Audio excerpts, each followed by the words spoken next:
and welcome to another. Muraho tubahaye ikaze mu kindi kiganiro Professor tubwire. Uraho neza Martin? Umunsi mwiza Walter. Uguwe neza? Yes. Yego meze neza kandi urakoze. We are here again. Yego turi hano nanone kandi duherutse gukora ikiganiro cyerekeye ibyaduka birimo bisohora ubu. It's time to we were talking about the preparing. Kandi twavugaga ibyo kwitegura mu gihe cy'intambara n'impuha z'intambara, twitegura ibyago byose bishobora kudutera. Ibimenyetso by'ibihe. Yego ariko si twitegura dute? Icyo nicyo kintu cy'ingenzi. Yes. Yego kandi ni gute ufata umwanzuro w'ibendera uri buze guhagarara munsi? Yeah. Then there's requirements in the Bible. Yego kandi hari amabwiriza muri Bibiliya agomba kutuyobora. Mbere yuko tuyareba reka tubanze dusenge. Father, thank you. Data uri mu ijuru urakoze kubw'imigisha yose dusesekazaho kandi urakoze kubw'amahirwe uduhaye gukomeza gukora ibi biganiro. Turasenze ngo umurikire ibitekerezo byacu, udufashe muri iki kiganiro cyose kugira ngo umuntu wese yakire ubutumwa wamugeneye kuvana hano mu izina rya Yesu. Amen. Amen. Martin, there are so many people. Martin, hari abantu benshi bashaka guhagarara bigenga. It's like Bimeze nk'uko umuntu yavuga ati ngiye guhagarara ku ruzitiro. Yes. Yego rwose biriho. Ni kimwe. Ati ntabwo ndibuze kujya ku ruhande rw'umuvumba umwe cyangwa se uwundi because kubera yuko nshaka kuba ku ruhande rwa Kristo gusa. None mbese Kristo ntiyavuze mu gihe cye atagakiza gakomoka mu Bayuda? Yes. Yego. Ubwo nawe ubwe hari itsinda runaka yemeraga kabarizwamo. Ibyo ntabwo bivuze ko Abayuda bonyine ari bo bagomba gukizwa. Oya. Abakuru b'ingabo z'abanyamahanga barakijijwe, ba Namani barakijijwe, n'abapfakazi b'abanyamahanga barakijijwe. Urabona muri make hari benshi bemeye ukuri. Ariko byari bikiri umugambi we ko agira ubwoko bwihariye. Yari yararagije ukuri kwe. Yego. Kandi benshi muri bo barakwanze. Rero iyo wanze ikintu ariko kikaba kikibarizwa iwawe, ubwo abantu bagomba kugira ubwenge bwo kumenya gutandukanya hagati y'ukuri k'umwimerere bakagutandukanya n'ibyagoretswe. Yego. Ndamutse nguhaye ipaki irimo ukuri ukayanga, n'ubundi kwaba kukiri iwawe. Yego. Icyo uba wakoze gusa uba wakwanze. Ni nk'abafarisayo igihe babaga bavuga, Yesu yaravugaga ngo mukora ibyo bavuga ntimukore ibyo bakora. So we're going to talk about the final gathering. Rero tugiye kuvuga ku byo guteranyirizwa hamwe guheruka abana n'abaragwa. It's a topic. Ndetse ino ni ingingo izamura impaka zishyushye cyane. Yego rwose ndatekereza ko ubu twamaze kumenyekana yuko tuganira ibintu bituma abantu bababara bakarakara. Yego, reka dukomeze dukora ibyo ngibyo. Galatians 3. Mu Bagalati igice cya 3 kuva ku murongo wa 13 haranditse ngo Kristo yaducunguriye kugira ngo dukizwe umuvumo w'amategeko ahindutse ikivume ku bwacu, kuko byanditswe ngo havumwe umuntu wese umanitswe ku giti. Urabona, nureba ukwimbika kw'isezerano rya kera ubona ko bitangaje cyane. Mbese si ukuri kwinshi kurimo, kandi hari n'amakuru yagiye atangwamo ku byerekeranye n'imanza zacirwaga abantu n'uburyo bifitanye isano n'agakiza. Ariko ikindi twamye tunakivuga igihe kirekire, ntabwo dusoma isezerano rya kera nk'ibintu by'amateka gusa, ahubwo iyo utangiye gusoma neza ubona yuko ibyo bintu ari ibitureba cyane no muri iki gihe. Nicyo ubusobanuro bw'izo nkuru aricyo mu by'ukuri. Yego, bwari ubutumwa bwiza mu buryo bw'igishushanyo. None yaducunguriye gukizwa umuvumo w'amategeko. Ntabwo handitse ngo yaducunguriye kudakurikiza amategeko. Abantu basomye nk'uko biri babona rwose yuko atari uko bimeze. Amategeko aducira iteka ryo gupfa. Ubwo rero uwo muvumo niwo Kristo yishyizeho. Kuko byanditswe ngo havumwe umuntu wese umanitswe ku giti. Abakolosayi igice cya 12 umurongo wa 14 haranditse ngo ihanagura urwandiko rw'imihango rwaturegaga irudukuzaho kurubamba ku musaraba. This verse is so iri somo rijya ryitirirwa amategeko 10 kandi rivuze neza ubwaryo yuko ryakuyeho gusa amategeko y'imihango, kuko ayo mategeko yo yari urwandiko cyangwa ibyanditswe n'intoki z'umuntu, kandi ibyo ni Mose wabyanditse ndetse byashyirwaga hafi y'isanduku y'isezerano. Yego. and it pointed Ndetse byashushanyaga urupfu rwa Kristo, kuko byari binakuyemo amategeko yo gutamba hamwe n'ibindi byose bijyanirana nabyo. and by one sacrifice Ariko kubw'igitambo kimwe cye gitunganye cyari gihagije by'iteka ryose. Bityo rero amategeko yose y'imihango yahise ayabamba ku musaraba. Yego, cyangwa se ushobora no kuvuga yuko yarubambye ku giti. Ariko ntabwo yabambye amategeko 10 ngo nayo arangirire ku musaraba, kuko yavuze ati amategeko arera, aratunganye kandi ni meza. Andi masomo aravuga ngo amategeko araboneye byuzuye kandi kuyakurikiza n'ukwezwa k'ubugingo. None ni gute wakumva ko wakuraho ikintu kiboneye rwose, cyera kandi gitunganye? and if God were to abrogate his law, Kandi iyo Imana iza kuba yarakuyeho amategeko yayo ariyo rufatiro rw'ingoma yayo, ubwo yari kubanza kwikuraho, kuko nta cyerekana imico yayo yagombaga kuba igifite, nta kindi ubwo yari kuvuga. None ni gute yasaba abantu kuyumvira niba ntacyo kuyumvira gihari? Mu by'ukuri ubitekerejeho neza ugakoresha n'inyurabwenge, none se wavuga gute yuko amategeko yavuyeho? Amategeko ahoraho iteka ryose mu bihe byose bidashira, niko Bibiliya ivuga. Mu Gutegeka kwa 2 igice cya 21 ku murongo wa 23 haranditse ngo intumbi ye ntizarare kuri icyo giti, thou shalt in any wise ahubwo ntuzareke kumuhamba uwo munsi, for he kuko umanitswe ku giti ari ikivume ku Mana. that Ni ukumuhambire kugira ngo utanduze igihugu Uwiteka Imana yawe iguhaho gakondo. what a Mbega amabwiriza y'agatangaza! Ni n'ubuhanuzi. Yego n'ubuhanuzi. Mbese Kristo ntiyabamba urya munsi? Yego rwose. Mbese yari yabaye ikivume ku Mana? Yego. he took the curse Yafashe umuvumo wari uturiho upon him maze awishyiraho, Yego, kubera ko twari twaracumuye ku mategeko. by his kandi imibyimba ye niyo adukirisha. Now, if he could have done Iyo aza ko yarakuyeho amategeko, ubwo nta cyaha kiba kikiriho, kuko nta mategeko yo kwica yari kuba gihari, kandi ubwo ntiyagombaga gupfa. Iyo aba abantu batekerezaga bino mu buryo burimo ubwenge, byatuma basobanukirwa neza umugambi w'agakiza. it is because Kubera ko amategeko adahinduka na rimwe, nicyo cyatumye abambwa ku musaraba. Yego. Iyo bitaba ibyo yari kuza akabwiriza gusa ati ntimugire ubwoba, ntimutinye, amategeko nayakuyeho. Mbese Satani yirukanywe mu ijuru? Yego. Mbese Adamu na Eva birukanywe mu busitani bwa Edeni? Yego. Mbese hari amabwiriza bahawe kugira ngo abantu bazasubizwe muri Edeni? Yego. Birukanywe kubwo kutumvira, kandi kumvira nibyo bigomba gutuma bagaruka. Yego, ariko only binyuze mu kwizera gusa Umucunguzi ari we wasezeranijwe. Wa wundi utaragaragaweho igicumuro. yes Yego, umwe wavuze ati nzashyira urwango hagati yawe n'inzoka between the no hagati y'urubyaro rwayo n'urw'umugore, ni ukuvuga itorero ry'Imana. Galatians Abagalatiya 3 umurongo 29 haranditse ngo ubwo muri aba Kristo ye muri urubyaro rwa Aburahamu muri n'abaragwa nk'uko byasezeranijwe. None abaragwa nk'uko byasezeranijwe ni bande? Nabo mu rubyaro rwa Aburahamu, kandi bakaba nabo mu rubyaro rwa Yesu. Abo nibo bakomeza amategeko. so if you Yego, ubwo niba uri uwa Kristo uru rubyaro rwa Aburahamu. Okay.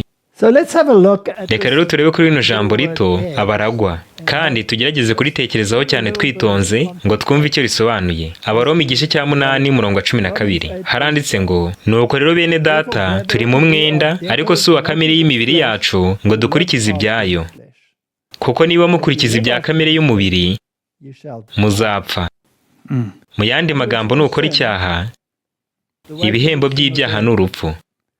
Harakomeza ngo through the spirit ariko nimwicisha umwuka ingeso za kamere muzarama. in other words if you Mu yandi magambo kubw'imbaraga ya Mwuka Wera nubasha gukosora ibitagenda neza mu buzima bwawe uzabaho iteka. for as many as are Harakomeza led ngo by the kuko Spirit. abayoborwa n'umwuka w'Imana bose ari bo bana b'Imana. Now in another place Irindi somo ryo mu byakozwe n'intumwa igice cya 5 that rivuga yuko wakira Mwuka Wera gusa igihe wumvira Imana. Ibyo ni byo. Ndatekereza ko twakoze n'ikiganiro cya Profeseri tubwire kuri ibyo. Abana b'Imana ni bande? Yego. Ubwo rero uhabwa ubuyobozi bwa Mwuka Wera gusa igihe wihannye, mu yandi magambo umaze kwemera ko uri umunyacyaha, wishe amategeko y'Imana, ugasaba Imana kukubabarira ibyaha byawe, nyuma ugahinduka umwana w'Imana.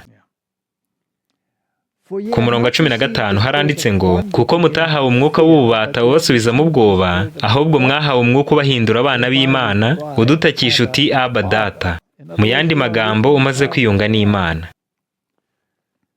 Ku murongo wa 16 haranditse ngo, umwuka w'Imana ubwe ahamanya n'umwuka wacu yuko turi abana b'Imana, kandi ubwo niba turi n'abana bayo, turi n'abaragwa, ndetse turi abaragwa b'Imana, turi n'abaraganwa na Kristo. Niba tubabarana nawe, ngo duhanwe nawe ubwiza. None Martin, wakora Kristo muri ibi byose? Oya rwose. Niwe wenyine ugufasha kuba umwana w'Imana ndetse n'umuragwa. Yego, kandi niwe ugushoboza. Niwe utuma bino byongera gushoboka. Kandi niwe wubashye Imana mu buryo bwuzuye, kuko yavuze ati, nazanywe no gukora ibyo ushaka, Mana yanjye. Siko biri? Yego. Ati, kandi amategeko yawe ari mu mutima wanjye.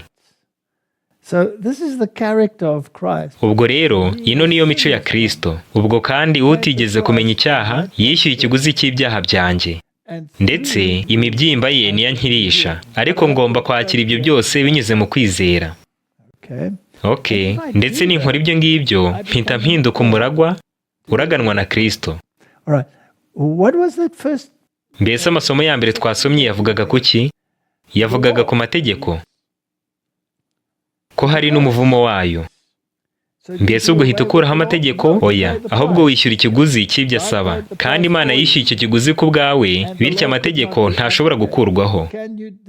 Mbese ubwo watandukanya amategeko n'inama y'agakiza? Oya, kubera ko ubwo waba utandukanije Kristo ndetse no gukiranuka. Yego, aho amategeko atari, nta cyaha cyaba gihari, kandi ubwo niba nta cyaha gihari, nta mucunguzi waba ukenewe, ntabwo yaba akenewe. Rero ntushobora gutandukanya amategeko n'inama y'agakiza, kandi ntiwatandukanya Kristo umuziranenge n'inama y'agakiza. Ibyo byose birajyanirana, kandi bizakomeza kujyanirana mu bihe by'iteka ryose. Abaroma igice cya 4 umurongo wa 14 haranditse ngo, abiringira amategeko iyaba ari bo baragwa, kwizera kuba guhindutse ubusa, n'iryo sezerano naryo rikaba ripfuye. Rino ni isomo rikomeye cyane. Ubwo rero nuvuga uti, nkizwa kubera ko nubahiriza amategeko, uba wiwishije ubwawe kujya mu ijuru. Yego nibyo. Ibyo ariko kuri bamwe bifata nko kuvuga ngo, nko kubahiriza amategeko 10. Yego rwose bamwe nuko bavuga. Yego, bahita bajya muri iyo nzira, kuko bahita batandukanya ubumwe buri hagati ya Kristo no kumvira. Ibyo ni ukuri. Kuko ku ruhande rumwe hari imirimo, noneho ku rundi ruhande hakaba abantu bihambira ku mategeko. Yego, reka dusobanurire ino somo muri ano magambo yandi. Twasoma ngo, niba wumva ko wahabwa agakiza kubwo kubahiriza amategeko, cyangwa se ku burenganzira bwo kujya mu ijuru, wabuboneshwa n'ayo mategeko, ubwo isezerano ry'Imana ryaba ripfuye. Kuko ukwizera ni ukutwiringiza ibintu tutarabona, kandi niko kuduhamiriza ko ibyo tutareba ari iby'ukuri. Mu gihe kuvuga ko ukizwa n'amategeko, waba ushatse kwerekana ko ari imirimo igaragara ukora. Kandi bene uko kwishushanya gushobora gutuma bamwe babona ko ibyo urimo urakora ari iby'ukuri. Yego, ariko biba bizanageraho ibyo rwose binanirwa kugera ku ntsinzi. Niba bitaraturutse mu kwihana nyakuri ndetse no kwemezwa by'ukuri ngo ibyo biba ari byo bigutera kumvira, ntabwo uzashobora kumvira rwose, bizageraho bikunanire burundu. Yego, Abagalatiya 3:19 haranditse ngo, ariko niba muri aba Kristo, ubwo muri n'urubyaro rwa Aburahamu, kandi muri abaragwa nk'uko iryo sezerano riri. Iri ni isomo rikomeye cyane. Iri jambo ngo ariko niba ni ijambo ry'ingenzi cyane, nubwo ari ritoya cyane. Ariko rikuyemo, isomo ryose ryahita rihinduka imfabusa. None ubwo igisabwa hano ni iki? Ugomba kubanza guhindukwa Kristo kugira ngo uhinduke urubyaro rwa Aburahamu. urabizi bamwe bahita bavuga ngo ariko Kristo yakomotse mu rubyaro rwa Aburahamu. Yego, ariko yaravuze ati Aburahamu ataravuka ndiho. Ubwo rero ibyo ntiwabitandukanya. Yego, ariko iryo jambo usomye ngo niba ni ijambo rito, ariko biratangaje ko mu ngeri yitiriwe umwami Yakobo buri gihe bakoresha ijambo niba cyangwa bagakoresha ijambo rivuga ikintu cy'ihame ridakuka. Ariko izindi ngeri rimwe na rimwe zirabihindagura. Urugero Yohana 16, aho Imana yakunze abari mu isi cyane bigatuma itanga umwana wayo w'ikinege. Mu ngeri yitiriwe umwami Yakobo baravuga ngo kugira ngo umwizera wese ahabwe, ntihavuga ngo azahabwe, ariko izindi ngeri ziravuga ngo azahabwe. Rero n'iri jambo niba nuko rimeze, hari ibintu bisabwa kugira ngo iryo sezerano risohore. Yego, hari ikigombero. Abaheburayo igice cya 6 umurongo wa 17 haranditse ngo nicyo cyatumye Imana ishatse kurushaho kugaragariza abaragwa ibyasezeranijwe uko imigambi yayo idakuka yongeraho indahiro. Ubwo rero isezerano ryo guhinduka umuragwa ntabwo rishobora guhinduka na gato, ni ingingo idahinduka na gatoya. Ngo Imana rero isezeranije irangije yongera no kurihamisha indahiro. Ni isezerano ridakuka. Yego, ubwo rero nta cyarihindura na kimwe. Abaheburayo 11 umurongo wa 9 haranditse ngo kwizera niko kwatumye w'umusuhuke mu gihugu yasezeranijwe, akaba n'umushyitsi muri cyo, akabana mu mahema na Isaka na Yakobo, abaraganywe nawe ibyo byasezeranijwe. Ni ukubera iki Isaka na Yakobo nabo bahindutse abaragwa? Ni uko bari urubyaro rwe ku mubiri, ariko na Ishimayeli nawe ni uko byari bimeze. None kubera iki bano bo ari bo babaye abaragwa b'iryo sezerano? Kubwo kwizera. Ni uko bo bizeye bikabahanizwa no gukiranuka. Kandi nureba Yakobo uko yakiranye n'Imana, akayibwira ati sinkore kurutampaye umugisha, ibyo byerekana uburyo ushobora guhindukamo umuragwa. Ubwo rero yihannye gukiranirwa kwe, kandi yemera uwo yakiranaga nawe, aramwakira ari we Kristo, ndetse amwangira kugenda atamuhaye umugisha, nuko ahinduka umuragwa w'isezerano. Ariko barabasuhuke, nta kintu bari bafite hano mu isi. Kuri iyi si rwose ntacyo babonye. Ariko si ukuvuga ko uwagize icyo ageraho hano mu isi atari umuragwa w'iryo sezerano. Rero iri sezerano ryo rigera mu bugingo bw'iteka, kandi ni ryo sezerano nyakuri. Nk'uko byagenze no kuri Kristo, ni amahirwe. Yego, reka rero tugire icyo dusoma kuri kino gitabo cy'Abagalatiya. Ino ni inkuru itangaje cyane kandi iriho urujijo rwinshi. Ndetse Pawulo yavugaga iki? Bamwe baribaza bati mbese yavugaga ku mategeko 10, abandi bati mbese yavugaga ku mategeko y'imihango, bati none twahagarara hehe muri zino mpaka? Bati none byagenda bite abaye yaravugaga ibyo byombi? Ishobora kuba yombi, kandi urebye mu buryo ibi byanditswe, ayo yombi nyine avugwamo ku rwego runaka. Ariko nk'uko wigeze no kubivuga, amategeko ndetse n'inyandiko Mose yanditse byashyizwe hanze y'isanduku, ariko amategeko 10 Uwiteka ubwe yatanze yagombaga gushyirwa mu isanduku imbere. Iyo rero bavuze yuko Yesu yamanitse amategeko ku musaraba, ntabwo biba bisobanuye amategeko 10. Oya, kuko ibyo byari agakiza mu buryo bw'igishushanyo. Kandi nayo y'imihango ntabwo Yesu yakuyeho, ahubwo yarayujuje. Ibyo ni ukuri. Ubwo rero muri Kristo Yesu ibintu byose bifite agaciro, kuko ari we gitambo kizima cyari cyarashushanyijwe muri ibyo. Hano rero hari amagambo ari mu gitabo Ibyakozwe n'Intumwa. Haranditse ngo igihe Pawulo yari agitinze Korinto, yari afitiye impungenge amatorero amwe yari yarahanzwe bitewe n'uruhare rw'abigisha b'ibinyoma bari barabonetse mu bizera b'i Yerusalemu, amacakubiri, ubuyobe no kwinezeza. Biratangaje cyane ko kino kintu ahantu hose gusubira inyuma kuri kiboneka. Arakomeza ngo byarushagaho kwiyongera mu bizera b'i Galatiya. Aba bigisha b'ibinyoma bavangavangaga imigenzo ya Kiyahudi n'ukuri k'ubutumwa bwiza. Birengagije icyemezo cy'inama rusange yabereye i Yerusalemu, maze basaba ko abanyamahanga bahindutse bubahiriza amategeko y'imihango. The situation was critical. ibintu byari bigeze ahakomeye cyane. Ibibi byari byarinjijwe mu matorero y'i Galatiya byarushijeho kongera umurego mu kuyasenya. None Martini, kuvanga imihango ya Kiyuda n'ukuri k'ubutumwa bwiza nicyo cyari icyaha cyabo. Aya ni amateka.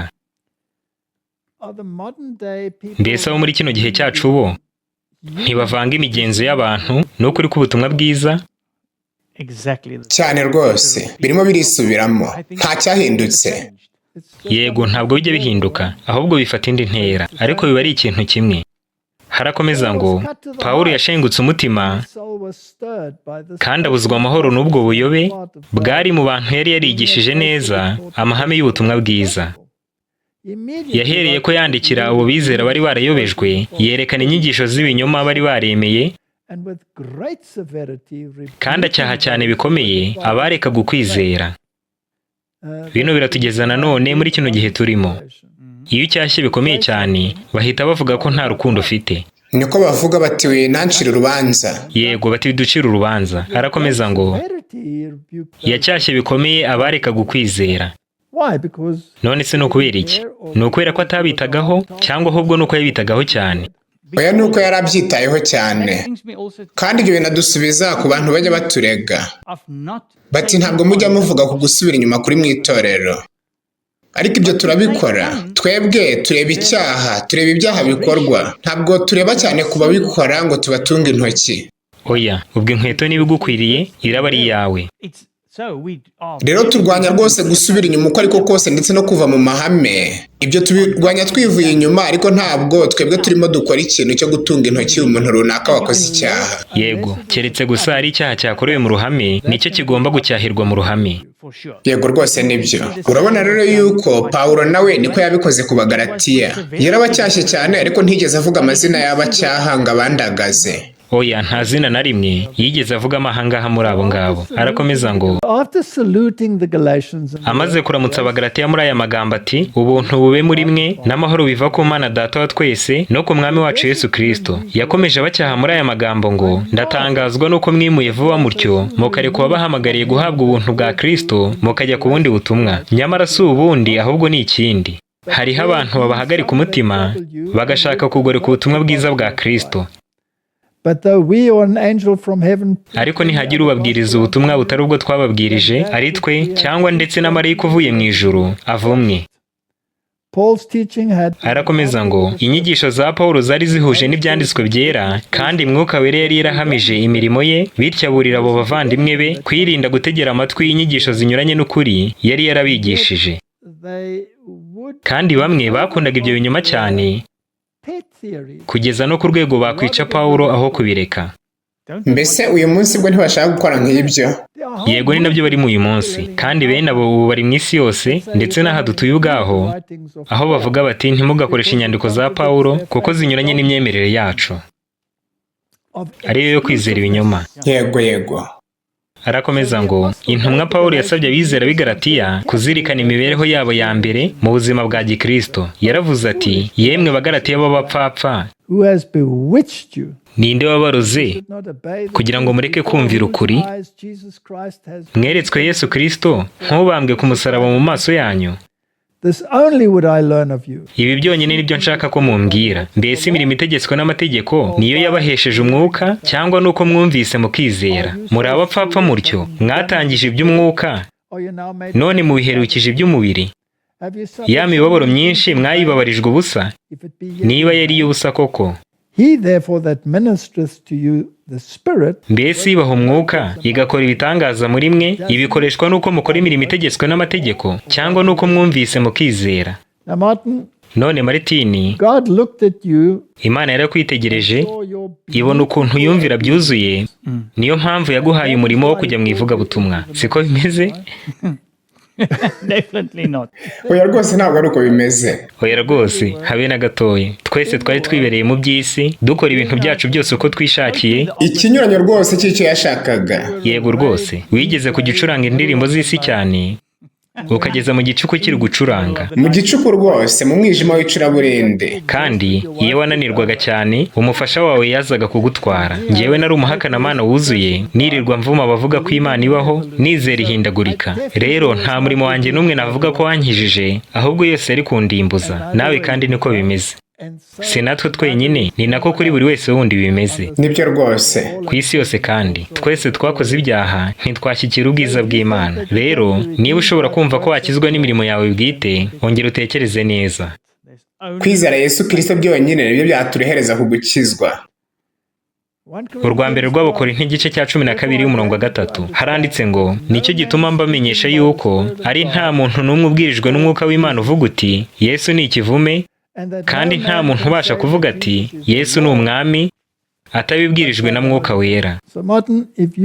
Ubwo rero Maritini, niba udashobora kuvuga yuko Yesu Kristo ari umwami, ubwo nta Mwuka Wera ufite. Siko bimeze? Ariko rero benshi cyane bavuga yuko Yesu Kristo ari umwami, ariko ntibubahiriza amategeko ye. Abo nabo ntibashobora kubona Mwuka Wera, kuko mu byakozwe n'intumwa igice cya 5 havuga yuko Mwuka Wera ahabwa gusa bumvira Imana. None se wari ufite Mwuka Wera? Oya. Mbese njyewe nari mufite? Buri gihe cyose yabaga ari hanze akomanga ngo yinjire. Yego, ariko ntawe twari dufite tukiri mu by'isi. Yego. Ntabwo twari twakamwemerera. Ahubwo nyine yahoraga akomanga ku mutima. Ndetse ninde wafungaga urugi cyane ngo atinjira? Ni njyewe nawe n'undi wese. Kugeza igihe dukozwe ku mutima. Mbese wakozwe ku mutima? Yego rwose narakanguwe. Ubwo rero Yesu Kristo ni umwami. Kandi iri jambo mu mwimerere ryitwa Kyrios. Mbese ibyo bisobanuye iki? Ubusobanuro bw'umwimerere bw'iri jambo buravuga ngo, nyiri ibintu n'abantu, ufite imbaraga zose zo gufata imyanzuro kuri byo, umutegetsi umugenga. Utunze icyo kintu kandi ugikoresha uko ashatse. Ni nyir'ugutunga, ugenzura umuntu mu buryo bwuzuye, ari nawe mutegetsi we. Ni umutegetsi cyangwa umugenga, umugaba, igikomangoma n'umwami w'abami. Iri ni izina ry'icyubahiro ryerekana kubaha no gutinya, ari nako abagaragu basuhuza shebuja. Ubusobanuro bundi buravuga ngo, iri zina rihabwa Imana, Mesiya, kandi rikavugwa ku gitsina gabo. It's not transgender. Ntabwo ari uhinduje igitsina. Oya rwose ntabwo ariko bimeze. Oya, nta nubwo yiyita injangwe cyangwa ikindi gisimba cyose. Uko biri niko biri. Rero Maritini, uyu ni Yesu Kristo umwami, ari we mugenga wa byose n'umuremyi wa byose, kandi ni nyiri ibintu byose kubwo kubirema, ni na nyirabyo kubwo kubicungura, uwatuguze ubwa kabiri. Ndetse ni Imana, ni Mesiya. Rero niba mvuga ko ari umwami n'umugenga, mbese ubwo ngomba kumwumvira? Yego. Okay. Umuhanuzi w'Imana arakomeza ngo, bityo Pawulo yaregeye abizera b'i Galatiya imitimanama yabo bwite, kandi ashaka uko yabahagarika mu byo barimo. Yishingikirije ku mbaraga y'Imana ikiza, yanze kwemera inyigisho z'abigisha bayobye. Intumwa Pawulo yagerageje kwereka abahindutse ko bayobejwe cyane, ariko ko nibagarukira kwizera kwa mbere bari bafite mu butumwa bwiza, bashoboraga gutsinda umugambi wa Satani. Yashikamye mu ruhande rw'ukuri n'ubutungane, kandi ukwizera kwe gukomeye n'icyizere yari afitiye ubutumwa yabwirizaga byafashije benshi bari baracogoye mu kwizera, maze bagarukira kumvira Umukiza. Mbega uko uburyo Pawulo yandikiye itorero ry'i Korinto butandukanye cyane n'uko yakoresheje yandikira Abagalatiya. Itorero ry'i Korinto yari cyahanye ubwitonzi n'ubugwaneza, ariko itorero ry'i Galatiya ryo yakoresheje amagambo akarishye cyane yo gucyaha. Abanyakorinto bari baratsinzwe n'ibigeragezo. Ubwo rero ni ngombwa cyane gucyaha abigisha b'ibinyoma wahoranyije. Mbese niko byagenze mu bugorozi bwa Giprotestanti? Cyane rwose nta gushidikanya. None se amahame 95 Martin Luther yamanitse ku rugi rw'Wittenberg yaragendereye iki? Yego, no gucyaha. Kandi ahangaha yarwanyaga imigenzo y'abantu. Martin Luther yarwanyije indurungensiya, umugenzo mubi cyane w'abantu bazanye mu buriganya, kugira ngo babashe kubaka kiliziya ikomeye bitirira Mutagatifu Petero. bakavuga yuko ibyo ngibyo ari byagomba kuguhesha agakiza. Yego, bati byazana agakiza, ariko ntabwo byumvikana, kandi yabirwanyije yahuranyije, kandi yibanda cyane ku gukiranuka kuzanwa no gutsindishirizwa kubwo kwizera. Mbese nanone ibyo bikuraho amategeko? Oya rwose. Ariko noneho ikibabaje, abantu bikomereje mu wundi murongo, bimbika cyane mu migenzo y'abantu, baba ariyo bumvira bamaramaje. Bimeze nk'ibyo abagalatiya bakoze. Yego, bimeze nk'ab'iby'i Galatiya. Kandi kino kibazo ni nacyo kikiriho muri ino minsi, nubwo cyambaye iyindi sura. Kandi abantu batari bamwe, abanyamadini nk'uko byagendekeye abagalatiya n'abanyekorinto, bakora ibintu mu buryo butandukanye, ariko byose bikaba ari ugusubira inyuma, bikaba ari ubuhakanyi. Yego, arakomeza ngo bayobejwe n'ubucakura bwuzuye ubuhanga bw'abigisha babigishaga ibinyoma, bari barahishe mu kuri, bari baraguye mu rujijo kandi barataye umutwe. Kubigisha gutandukanya ikinyoma n'ukuri byasabaga ubwitonzi no kwihangana. Iyo Pawulo ajya gukoresha ubukana no guhubuka, aba yarasenye icyizere yari yiteze mu bo yifuzaga gufasha. Arakomeza ngo mu matorero y'i Galatiya, ikinyoma kigaragara cyagendaga gihabwa intebe kigasimbura ubutumwa bwiza. Kristo wari urufatiro nyakuri rwo kwizera yarirengagijwe, maze agaciro gahabwa imihango ya Kiyahudi yari itakijyanye n'igihe. Nufata uvuga turi k'uyu munsi, mbese ntibarwanya byuzuye agakiza kaboneka muri Yesu Kristo? Cyane rwose mu buryo bwuzuye. Nta gakiza gashingiye muri Yesu Kristo bigisha. Ibintu byose bishingiye mu masakramentu no mu mihango yabo, hamwe no mu migenzo yabo bishyiriyeho. Ntacyo bavuga gishingiye kuri Kristo, habe no ku mpongano ye. Arakomeza ngo intumwa Pawulo yabonye ko kugira ngo abo bizera b'i Galatiya bakizwa ko kaga kari kabugarije, hagombaga gufatwa ingamba zikomeye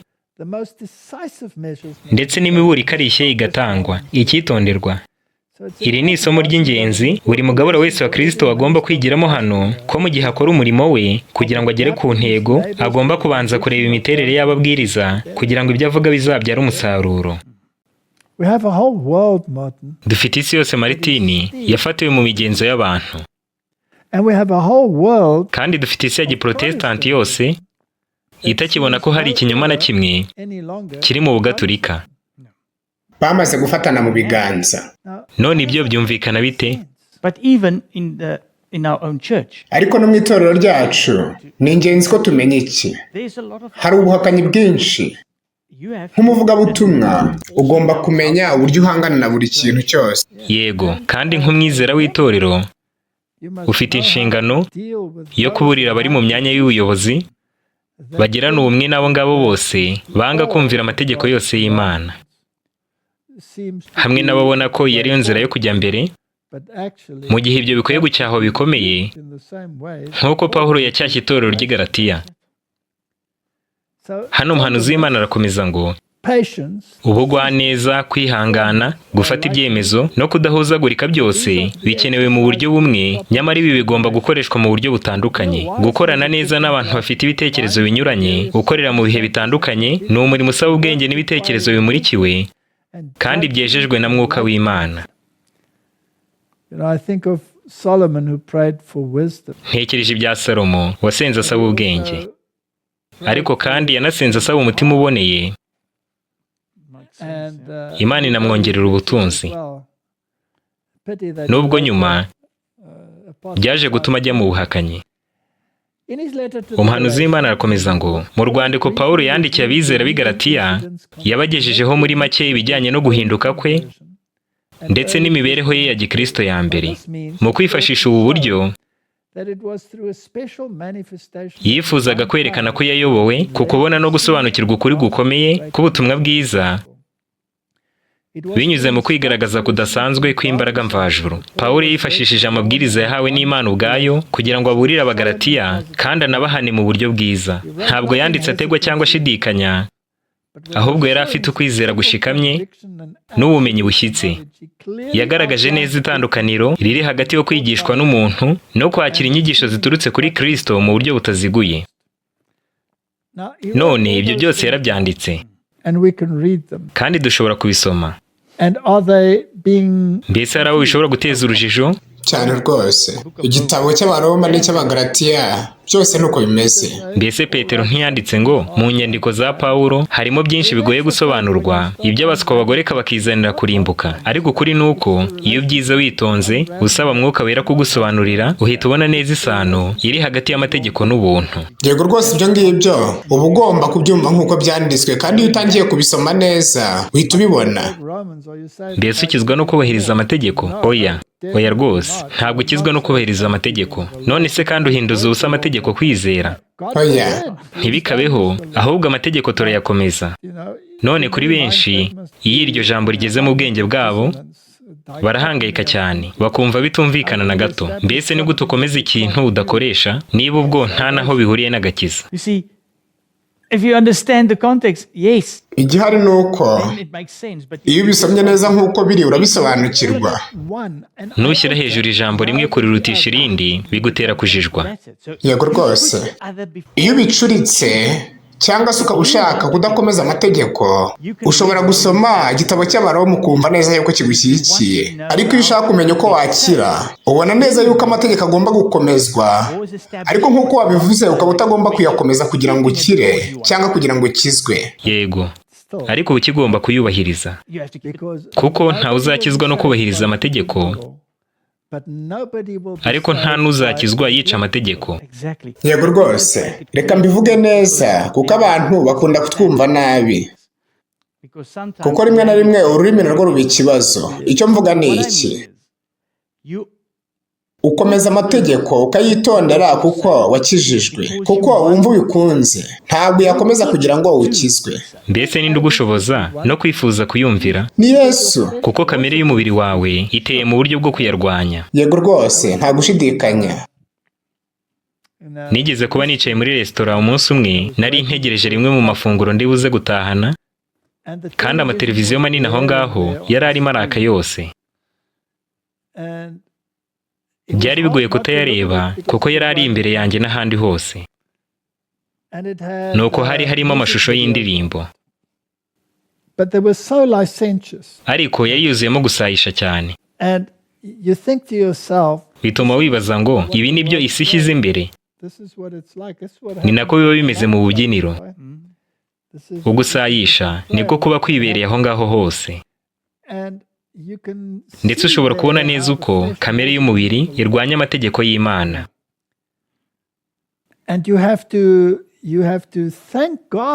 Ndetse ugomba gushimira Imana yuko yagiye kubatura,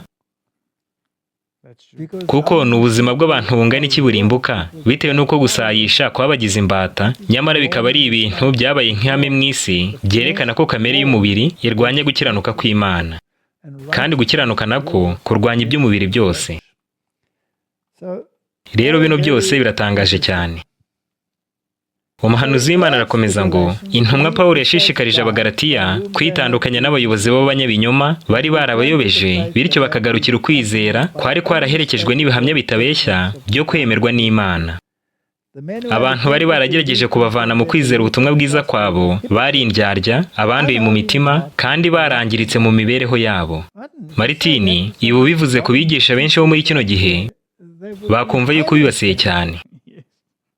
Umuhanuzi arakomeza ngo iyobokamana ryabo ryari rigizwe n'imihango myinshi, iyo biringiraga ko nibayikora bizatuma bemerwa n'Imana. Ntibifuzaga ubutumwa bwiza bwabasabaga kumvira ijambo rivuga riti utabyawe ubwa kabiri ntashobora kubona ubwami bw'Imana. Yohana 3:3. Arakomeza ngo biyumvishaga ko iyobokamana rishingiye ku ihame nk'iryo ribasaba kwitanga birenze urugero, bityo batsimbarara ku binyoma byabo, barishuka banayobya n'abandi. Gusimbuza ubutungane bw'umutima n'ubw'imibereho, imihango igaragarira amaso y'idini, biracyashimisha benshi bafite kamere itarahindutse nk'uko byari bimeze muri iyi minsi yaba abigisha b'Abayuda.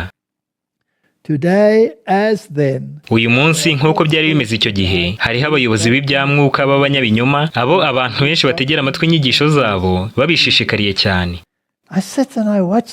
Njya nicara nkitegereza nk'igihe umubwiriza umwe abwiriza abantu ibihumbi byinshi cyane, ababwira uko bagiye kubona ubukire n'amahoro, akanababwira ko badakwiye kumvira itegeko iryo ari ryo ryose mu mategeko y'Imana. Mbese ibyo ntibiteye ubwoba cyane? Birababaje rwose, kandi abenshi ni uko bameze. Abake gusa nibo bari mu kuri. Yesu yaravuze ngo inzira irafunganye ijyana ku bugingo. Umuhanuzi w'Imana arakomeza ngo ni umugambi wa Satani yateguye neza kuyobya ubwenge bw'abantu bukareka ibyiringiro by'agakiza kabonerwa mu kwizera Yesu Kristo no mu kumvira amategeko yose y'Imana. Mu bihe byose byabayeho, uwo mwanzi ukomeye agerageza guhuza ibishuko bye n'ibintu abo bantu ashaka gushuka bakunda kubogamiraho. Arakomeza ngo mu bihe by'intumwa yashoye abayuda mu guha isumbwe amategeko y'imihango banga Kristo. Muri iki gihe turimo atera benshi bitwa ko ari abakristo banagaragaza ko bubaha Kristo gusuzugura amategeko y'Imana no kwigisha ko ashobora kwirengagizwa ntihabeho guhanwa. Ni inshingano ya buri mugaragu w'Imana wese kuvuguruza abo bagore ku kwizera ashikamye kandi adakebakeba, ndetse akagaragaza ibinyoma byabo akoresheje ijambo ry'ukuri adatinya. None Maritini, bamwe muri aba ngaba bazavuga ibyiza by'ayandi mategeko yose, ariko birengagiza itegeko rya kane. Imana ubwayo yaravuze ngo kandi mujye mweza amasabato yanjye kugira ngo abe ikimenyetso cy'iteka ryose hagati yanjye namwe. Siko byanditse? Ibyo nibyo. Irongera iti kugira ngo kandi mumenye yuko ndi Uwiteka ubeza. Ibyo byose barabyirengagiza maze bakagerageza gushakisha imirongo y'ibyanditswe byera bayigoreka kugira ngo bashyigikire uruhande rwabo mu gihe ari urw'ibinyoma. Umuhanuzi w'Imana arakomeza ngo mu muhati we wo kongera kwigarurira icyizere ku bavandimwe be b'i Galatiya, Pawulo yashimangiye umwanya yari afite nk'intumwa ya Kristo. Yavuze ko ubwo ari intumwa itari iy'abantu cyangwa iy'umuntu, ahubwo yashyizweho na Yesu Kristo n'Imana Data yamuzuye mu bapfuye. Ubwo uhabwa umuhamagaro n'Imana ukawemera cyangwa se ukawanga. Ibyo nibyo. Ni nka cya gihe umuntu yigeze kuguhamagara akavuga ngo yakiriye amakuru avuye mu ijuru avuga yuko ugomba kurangiza igitabo cya Haspan. None harakomeza maze uramubwira uti naramubwiye nti ayo mabwiriza njye ntarangiraho. Umuhanuzi w'Imana arakomeza ngo inshingano ye ntiyari yarayihawe n'abantu, ahubwo yatumwe n'umutware usumba bose wo mu ijuru. Uyu mwanya yari afite wari waremejwe n'inteko rusange yabereye i Yerusalemu, kandi ibyemezo byayivuyemo n'ibyo Pawulo yari yaragendeyeho mu mirimo ye yose yari yarakoreye mu banyamahanga. Igihe Pawulo yatangaga igihamya ko atarurutwa n'intumwa zikomeye, ntabwo yabikoreye kwishyira hejuru, ahubwo yashakaga kwerereza umurimo w'Imana. Igihe Pawulo yabwiraga abo ngabo bashakaga guhakana kuba intumwa kwe, maze abaha kino gihamya kivuga ngo nta narutwa n'intumwa ikomeye kurusha izindi, nk'uko biri mu rwa kabiri rw'Abakorinto igice cya 11 umurongo wa 5. Arakomeza ngo abashakaga kudaha agaciro umuhamagaro n'umurimo we barwanyaga Kristo nyir'ubuntu n'imbaraga byagaragariye muri Pawulo. Kurwanywa n'abanzi be kwatumye intumwa Pawulo yihatira gufata icyemezo cyo gukomera mu mwanya we n'ubutware bwe. Pawulo yasabye abari barigeze kumenya imbaraga y'Imana mu mibereho yabo guhindukirira urukundo rwa mbere bari bafitiye ukuri k'ubutumwa bwiza. Mbese iyo natwe ni inshingano yacu cyane rwose. Twahoze tuvuga ibyo kwitegura kuko ibi bintu byose bigiye kuza bidutera. Dushobora no kwitega yuko ibi ngibi byabaye mu gihe cya Pawulo biri mu Bagalatiya no mu Bakorinto bigiye kongera kubaho. Yego, mbese dukwiye kwitega kurwanywa n'abigisha bashyira hejuru imigenzo yabo bayirutishije ijambo ry'Imana. Mbese ibyo bishobora no kuba mu itorero ryacu cyane rwose. Si no kwibaza niba bishobora kubaho, ahubwo biriho. Okay. None nk'iyo bigeze ku ngingo yo gushyigikira umudendezo w'umutimanama, iyo hari abemeye gushyiraho amategeko y'agahato yo kurwanya itegeko ry'Imana bishingiye wenda no ku mahame y'imigenzo yabo, kandi benshi bakanajya muri urwo ruhande, ugomba guhita utanga umuburo ukanacyaha nk'uko Pawulo yabikoze. Umuhanuzi w'Imana arakomeza ngo yifashishije ingingo zidashidikanywaho yababwiye amahirwe bafite yo guhinduka abagabo n'abagore bafite umudendezo muri Kristo, uwo biyegurira Imana burundu bose bambikwa ikanzu yo gukiranuka kwa Yesu Kristo. Iri ni ryo hame nyamukuru. Ugomba kwakira gukiranuka kwa Yesu Kristo, kubera ko gukiranuka kwawe bwite ntacyo kuzageraho. Yego rwose. None benshi baravuga ngo gukiranuka kuzanwa no kwizera gukuraho amategeko y'Imana. Oya, ahubwo guhesha icyubahiro amategeko y'Imana, kuko ijambo gukiranuka bivuze gukora ibitunganye. Yego rwose nibyo. Kandi niba ushaka kuba umuragwa nk'uko Pawulo yabibwiye Abagalatiya, ugomba kumvira amategeko kuko nibwo buryo bwonyine wagaragaza yuko wizeye Yesu Kristo. Yego, mbese Kristo ntiyavuze ngo nitondeye amategeko? Yarabivuze. None niba yarayitondeye, yayitondeye ate? Yitondeye amwe n'amwe cyangwa yitondeye yose mu buryo butunganye? Mu buryo bwuzuye. Yayitondeye byuzuye. Mbese njye nashobora kwitondera yose mu buryo buboneye? Oya. None ubwo nkeneye gukiranuka kwande? No kwa Kristo. Ubwo rero agomba kumbamo kugira ngo nshoboze kwitondera amategeko y'Imana byuzuye. Rero ngomba gukora uruhare rwanjye maze nawe akamfasha. Yego rwose. Kandi ibyo bishobora gushoboka gusa kubwo kwizera. Yego, binyuze mu kwizera gusa. Umuhanuzi w'Imana arakomeza ngo yemeje ko umuntu wese uzakizwa agomba kumenya iby'Imana by'ukuri kandi ku giti cye. Ntabwo dushobora gukirizwa mu matsinda. Ibyo ariko ntibivuze ko utagomba kugira aho ubarizwa. Oya, kuko iryo tsinda ni ari umutunzi w'ukuri. Yego, ntabwo ukirizwamo ariko winjiramo kubera yuko wakoze amahitamo yawe ku giti cyawe. Yego rwose. Arakomeza ngo amagambo akomeye yo kwinginga y'intumwa Pawulo ntiyapfuye ubusa.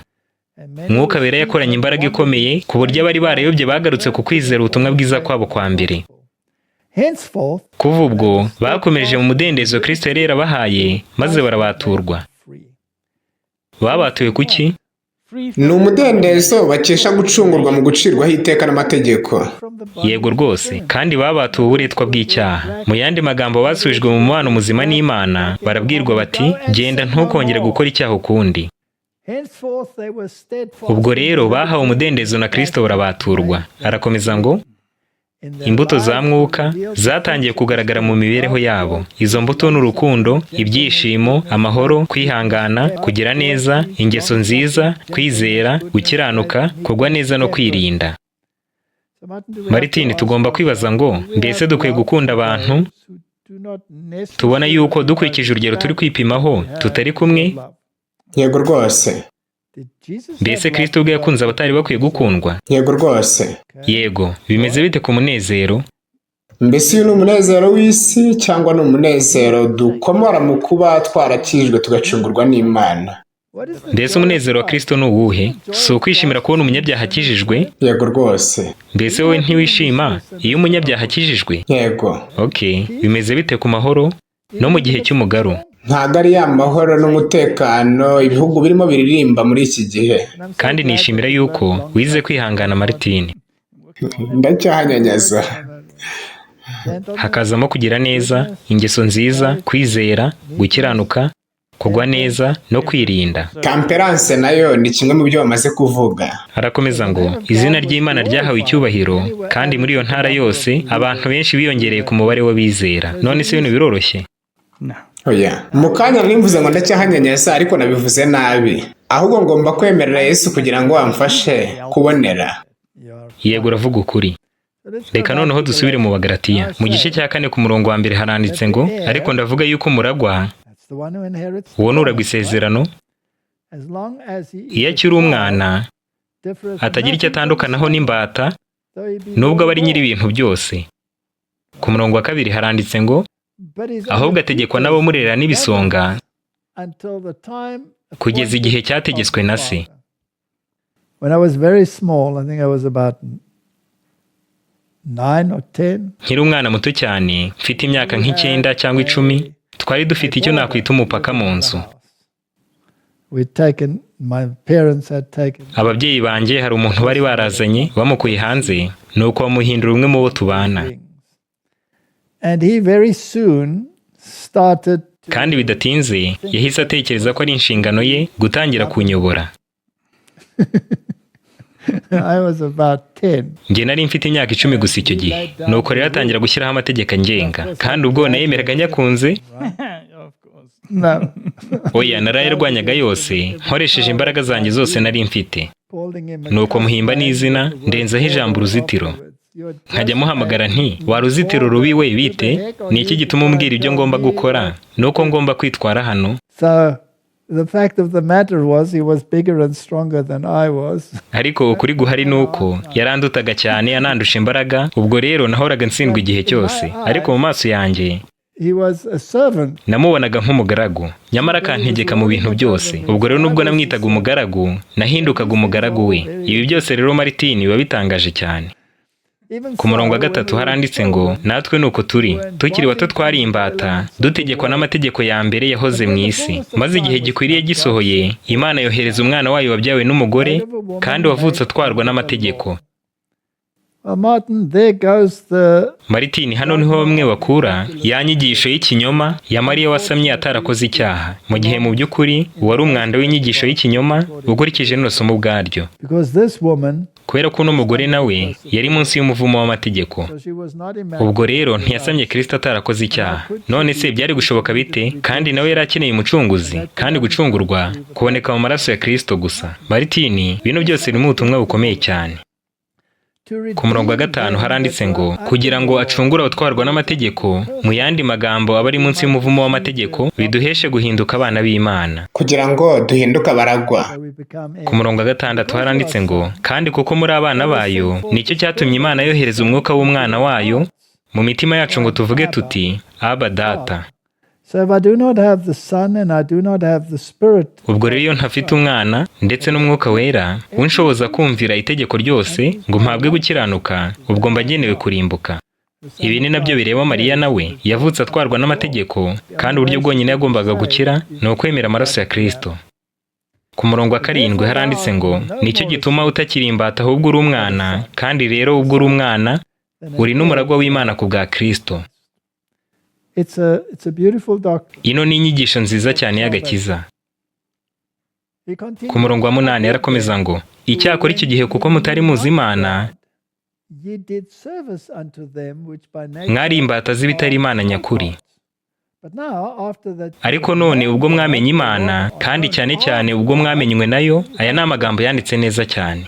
how turn ye Ni iki cyatumye musubira inyuma mu bya mbere bidafite imbaraga kandi bikina umumaro, mugashaka kongera kuba imbata zabyo? Martin, if you have Martini, iyo wasogongeye ku gakiza, ukumva ko Uwiteka agira neza, if you have tasted the ukaba warumvise n'imbaraga ikiza yagukuye mu by'isi world of no mu byaha no mu gusayisha, and brought you to an ikakugeza mu gusobanukirwa ibintu byera pure. bitunganye kandi biboneye. Why do we want Ni iki cyatuma twifuza gusubira mu bya kera, ibyo twari imbata zabyo? Mbese urifuza gusubira mu miziki y'isi? No. Oya rwose. Mbese ujya ubikumbura kandi ukabirarikira? No. Oya rwose. Ni nka rya jambo ngo imbwa isubiye ku birutsi byayo. Yego, ibyo bivuze neza Martini. Ariko ni isomo rya Bibiliya. Ku murongo wa 10 haranditse ngo muziririze iminsi. Mbese dukwiye kuvuga byinshi? and months and N'amezi n'ibihe n'imyaka.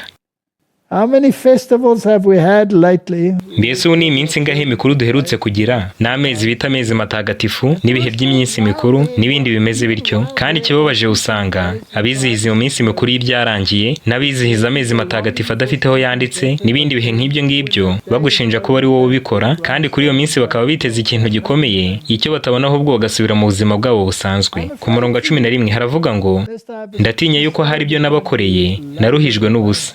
Ndabinginga bene data ngo mumere nkanjye, For I am as ye are. kuko nanjye meze nk'amwe. Ntimurakangirira nabi, You know nubwo muzi yuko indwara y'umubiri ariyo yanzanye iwanyu bwa mbere kubabwira ubutumwa bwiza. Ku murongo 14 haranditse ngo kandi nubwo iby'umubiri wanjye byababereye ikirushya, ntimurakabihinyura ngo mubicire ifudika, ahubwo mwanyemeye nka marayika w'Imana ndetse nka Kristo Yesu ubwe. So he had a Rero yari thorn, afite indwara y'umubiri, and it was there kandi as cyari a gishakwe reminder. gihora kimucisha bugufi.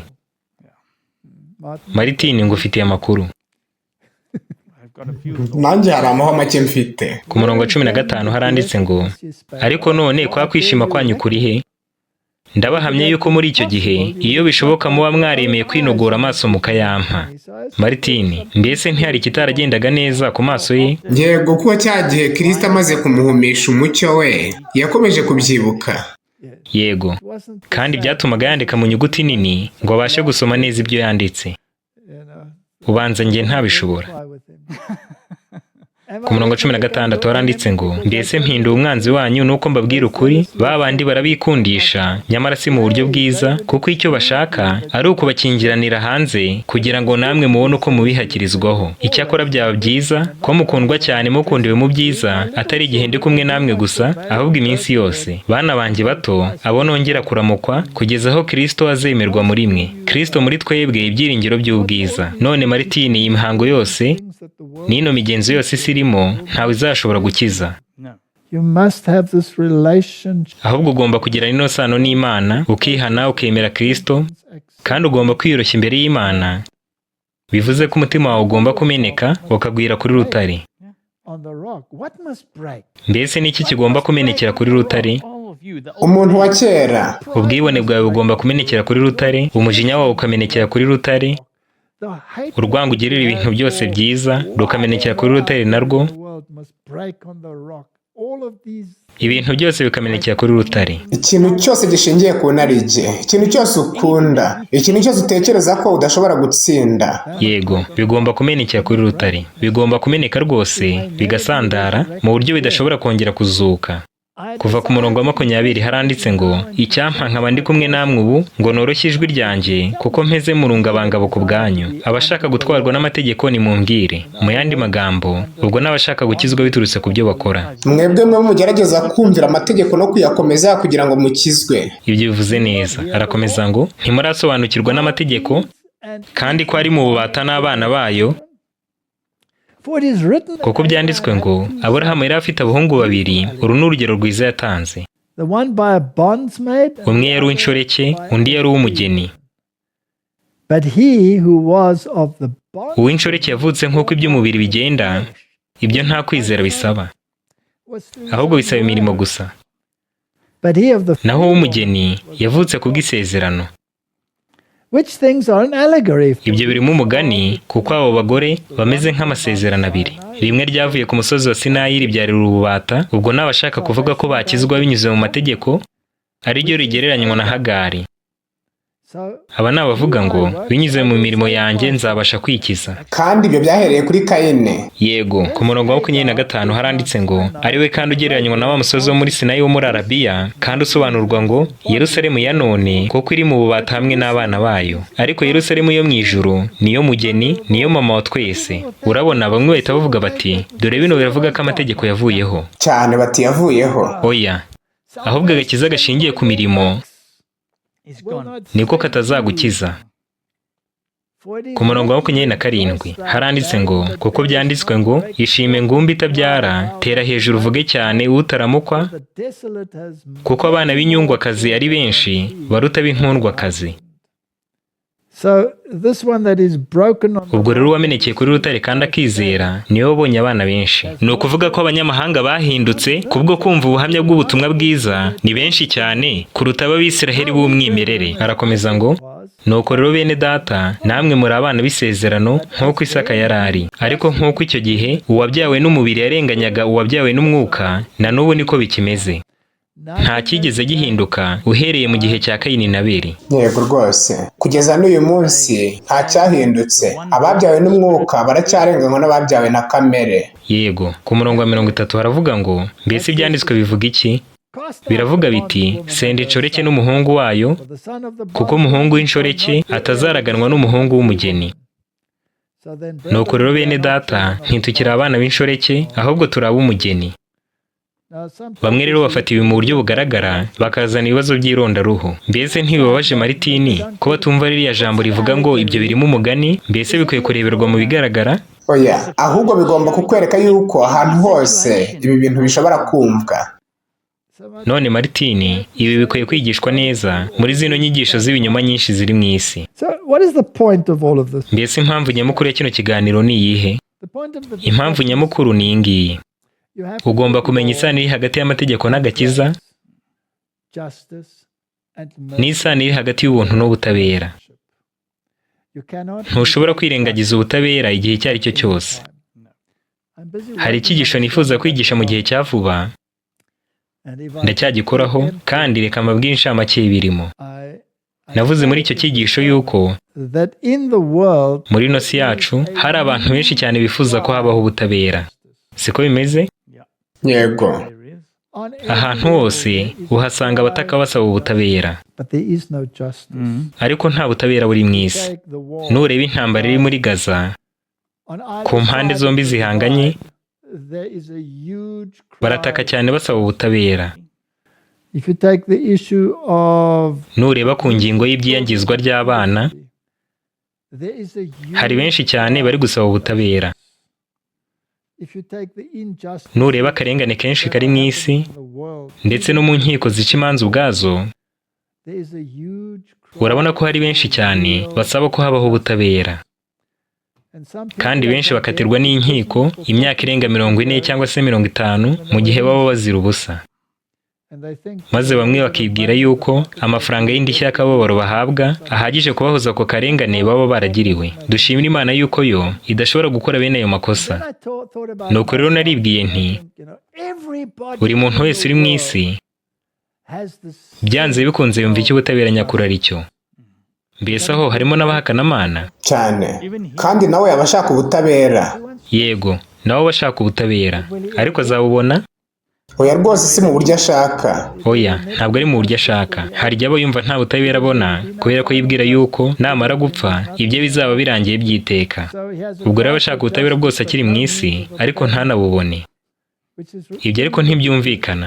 Mbese ni gute ubaho uvuga yuko ushaka ubutabera mu isi, mu gihe imyemerere yawe ibivuga ko nta butabera buzabaho? Ibyo ntibyumvikana na gato. Rero hagomba kubaho guteranyirizwa hamwe guheruka of people that kw'abantu bumva neza isano iri hagati y'amategeko n'agakiza, in the right perspective. ubutabera ndetse n'ubuntu.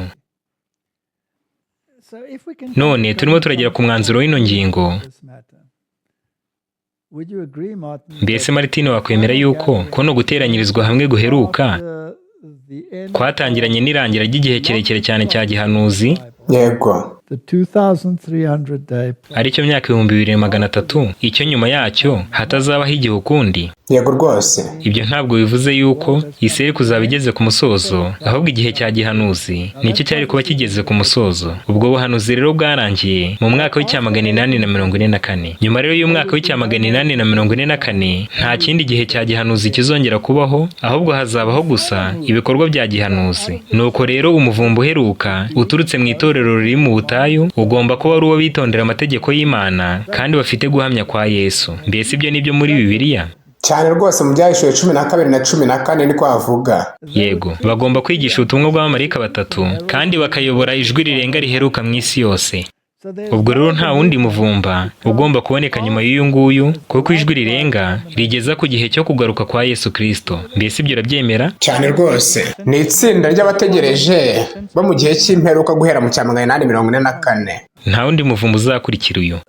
If we quote Acts of the Apostle page Nidusoma mu gitabo byakozwe n'intumwa paji 163 haranditse ngo Imana yashyize itorero ryayo ku isi irigira umuyoboro inyuzamo umucyo, kandi binyuze muri uwo muyoboro Imana imenyesha abantu imigambi n'ubushake bwayo. Nta n'umwe mu bagaragu bayo yemerera gukorera mu inararibonye y'uburyo bwo kwigenga kandi mu buryo bunyuranye n'imibereho y'itorero ubwaryo. Ndetse na Pawulo ubwe yajyaga ahabwa amabwiriza y'aho ari buze kujya, kandi inama y'abigishwa igaterana ngo bamenye uko bayobora ano matorero atandukanye babaga barashinze. Yego.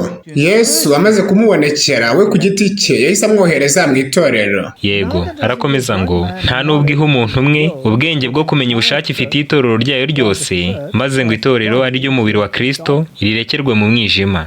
so Ubwo rero iyo ihaye umucyo umuntu runaka, reka wenda tuvuge umuhanuzi, uwo mucyo ugomba kumenyeshwa abizera bose.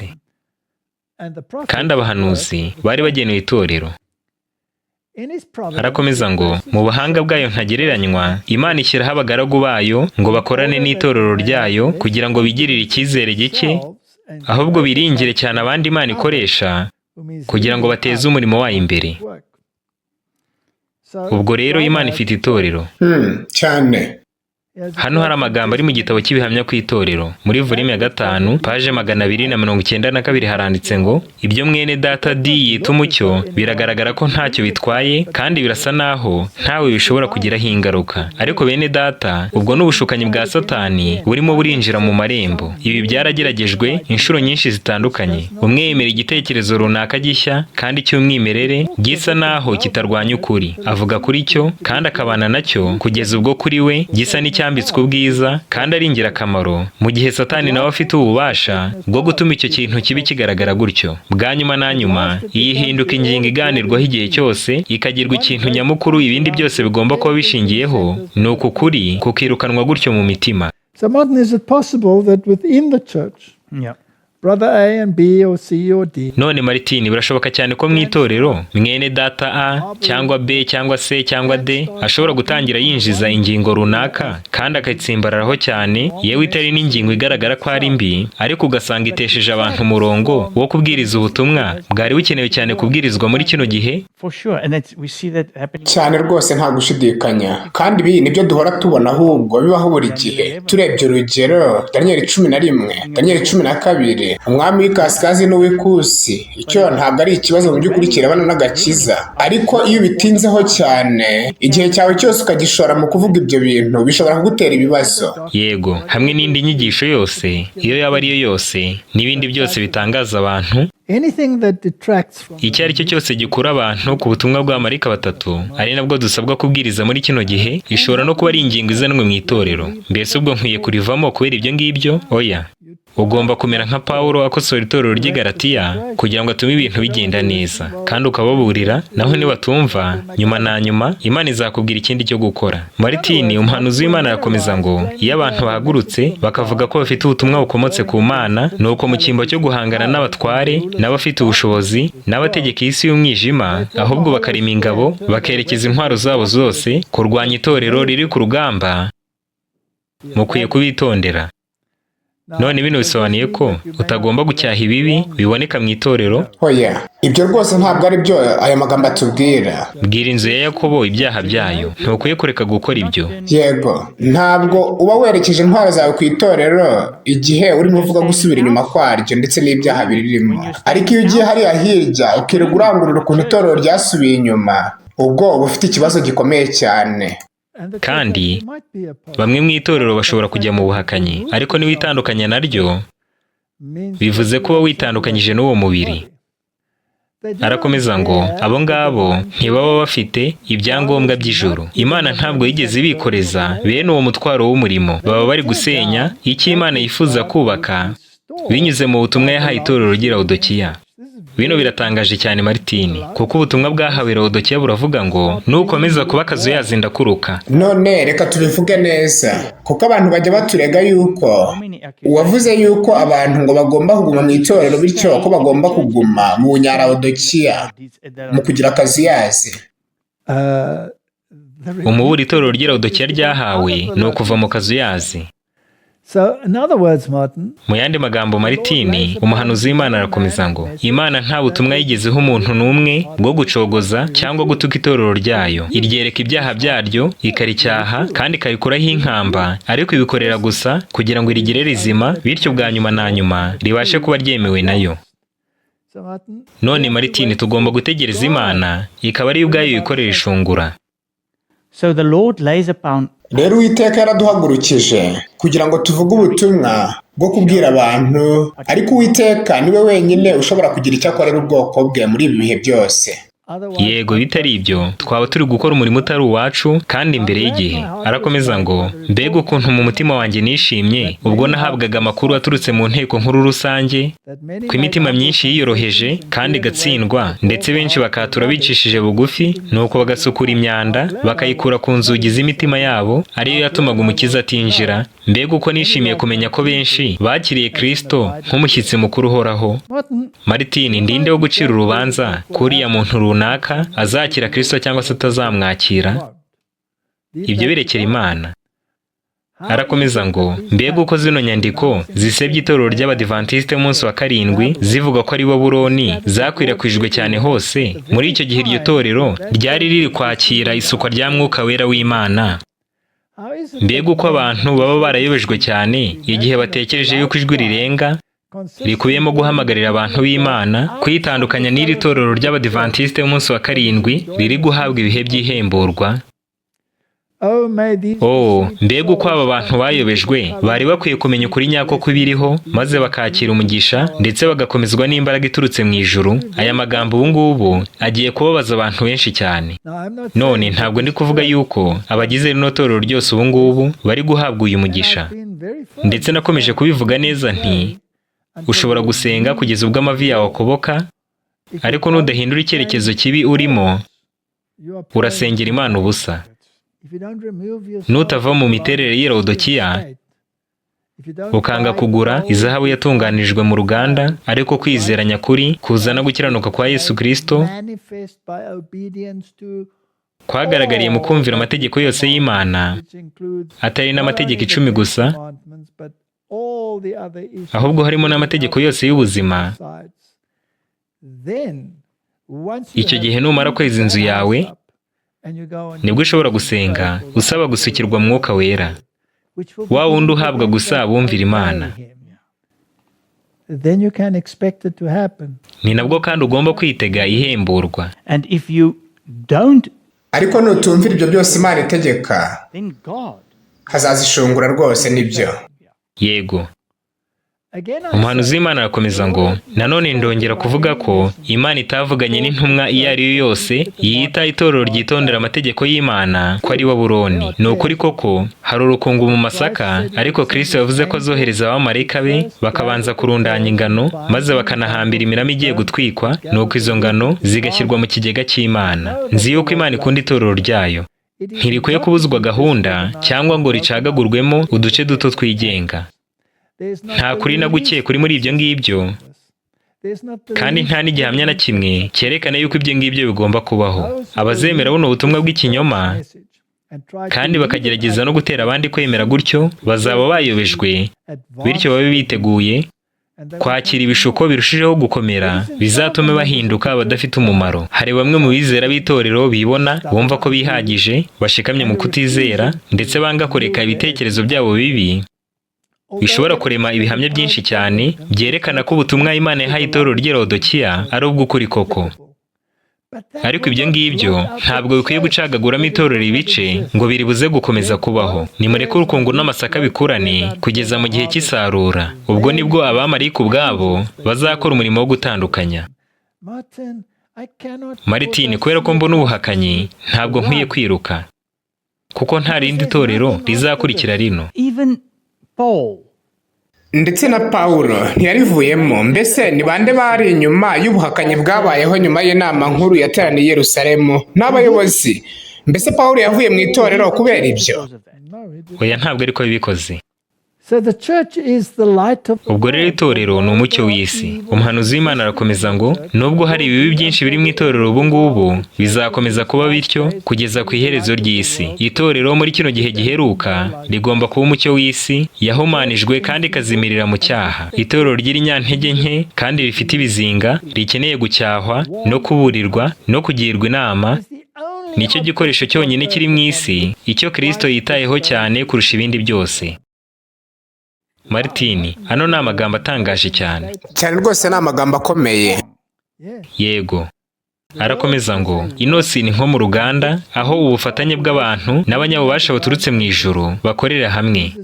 Kristo arimo aragerageza akoresheje ubuntu bwe agatanga imbabazi ze zikomoka ku Mana ngo bugere ku mitima y'abantu. Abamarayika baratangara cyane iyo bitegereje guhinduka kw'imico guhabwa abo ngabo bose biyegurira Imana burundu, nuko bakagaragaza indirimbo zabo z'umunezero bashimira cyane Imana, bayihimbaza banahimbaza umwana w'intama. Bitegereza abantu bari abo kugirirwa umujinya ku bwa kamere yabo bahinduka bashya, maze bakaba abakozi bafatanyije na Kristo mu kuzanira ubugingo bw'abantu Imana. Mbese abo ngabo banari mu itorero cyane rwose.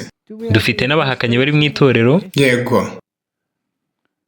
Arakomeza ngo abamarayika bitegereza abo ngabo bari bari mu mwijima bahinduka umucyo urabagirana umurika muri ino si icuza umwijima kandi yazimiriye mu cyaha muri kino gisekuru cyasubiye inyuma cyane. Babona abo bantu barimo baritegura guhinduka abafite inararibonye nk'iya Kristo kandi bemera kubabazwa hamwe n'umwami wabo kugira ngo bazabashe guhinduka abafatanyije nawe mu bwiza bwo mu ijuru. None ubwo intambara ikomeye igomba kubera he? Ni imbere cyangwa se ni inyuma? Imbere, ni imbere. Mbese si inararibonye ibabaje? Yego rwose. Ariko reka tugire n'inama dutanga.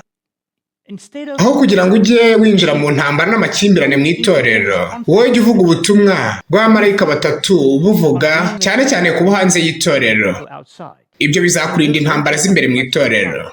Ibyo ntuzaba bifite igihe kinini. Kandi n'igihe uzanye abantu bavuye hanze binjiye mu itorero, baha umuburo babwire yuko bataje ahantu hatunganye, baje mu bitaro. Yego, kandi nubaho umuburo bizaba bihagije. Ntabwo ukwiye guhora ugaruka ku kintu kimwe kandi wari ufite ibitandukanye byinshi ugomba gukora. Ntukwiye kuba nk'umupolisi ushinzwe kugenzura gusa ko ibyo wavuze byubahirijwe. Noneho wikomereze umurimo wawe. Niba atabikora ubwo ni urubanza rwabo. Umuhanuzi w'Imana arakomeza ngo marayika wa gatatu uvugwa mu Gihesho 14 agaragazwa nka marayika uguruka aringanije ijuru akarangurura mu ijwi rirenga ati aba nibo bitondera amategeko y'Imana kandi bafite kwizera kwa Yesu. Hano harerekana kamere y'umurimo w'abantu b'Imana. Bafite ubutumwa bw'ingenzi cyane ku buryo bagaragazwa nk'aho baguruka baringanije ijuru, bivuze ngo bagaragara neza imbere y'isi yose. Mu biganza byabo batwaye umugati w'ubugingo kuri ino si yishwe n'inzara. Urukundo rwa Kristo rurabahata. Ubu ni ubutumwa buheruka. Nta bundi butumwa buzakurikiraho, nta n'ubundi butumire na bumwe bw'imbabazi bugomba gutangwa, ubu butumwa burangije umurimo wabwo. Mbega icyizere, mbega inshingano buri wese yahawe kugira ngo ashyire isi ano magambo y'ubutumire bw'ubuntu. Umwuka n'umugeni baravuga bati ngwino, kandi uwumva wese nawe navuga ati ngwino. Kandi ufite inyota naze atwara amazi y'ubugingo ku buntu. Ino ni ingingo ikomeye cyane. Yesu Kristo ntacyo akora yitandukanyije n'itorero rye, kuko haranditse ngo umwuka n'umugeni barahamagara bati ngwino. Ariko benshi baravuga bati umugeni ntabwo mushaka, ndashaka umwuka gusa. Ariko ntushobora kugira kimwe cyonyine kitari kumwe n'ikindi.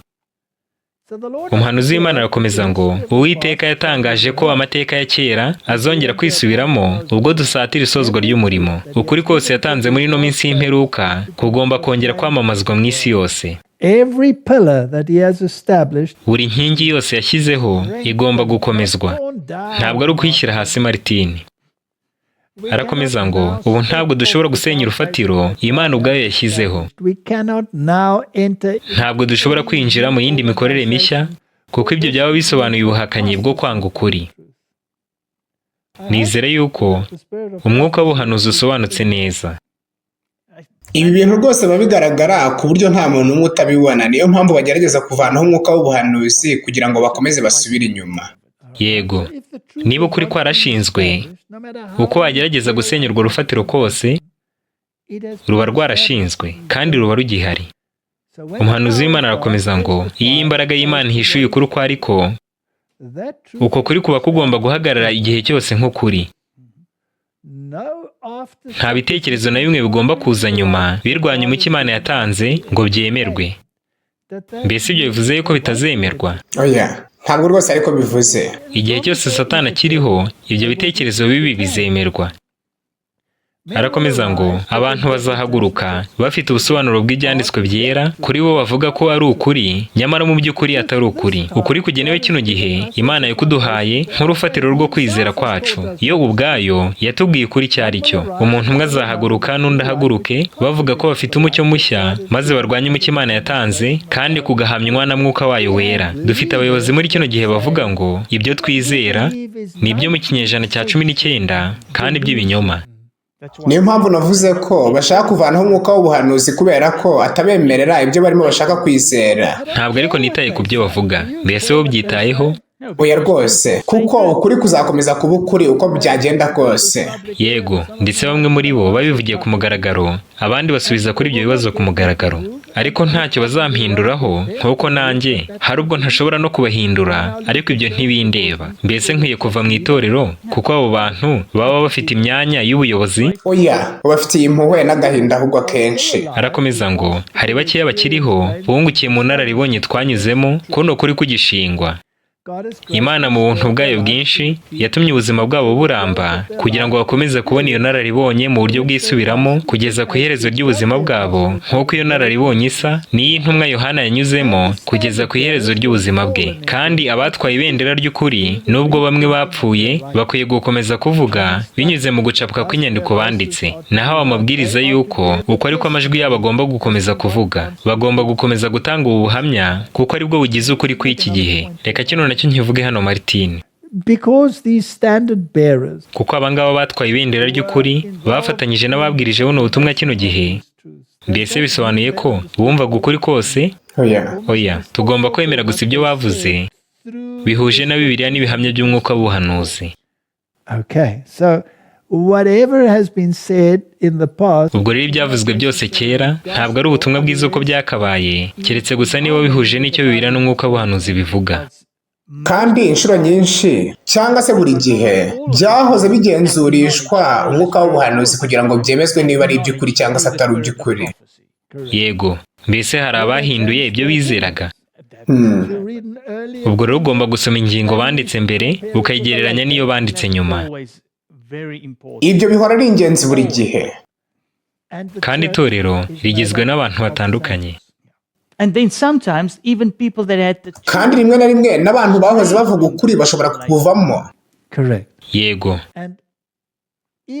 Kandi nubwo hari abera muri runo torero, Bibiliya iravuga ngo all have sinned, kuko bose bakoze ibyaha ntibashyikira ubwiza bw'Imana. Ubwo rero twese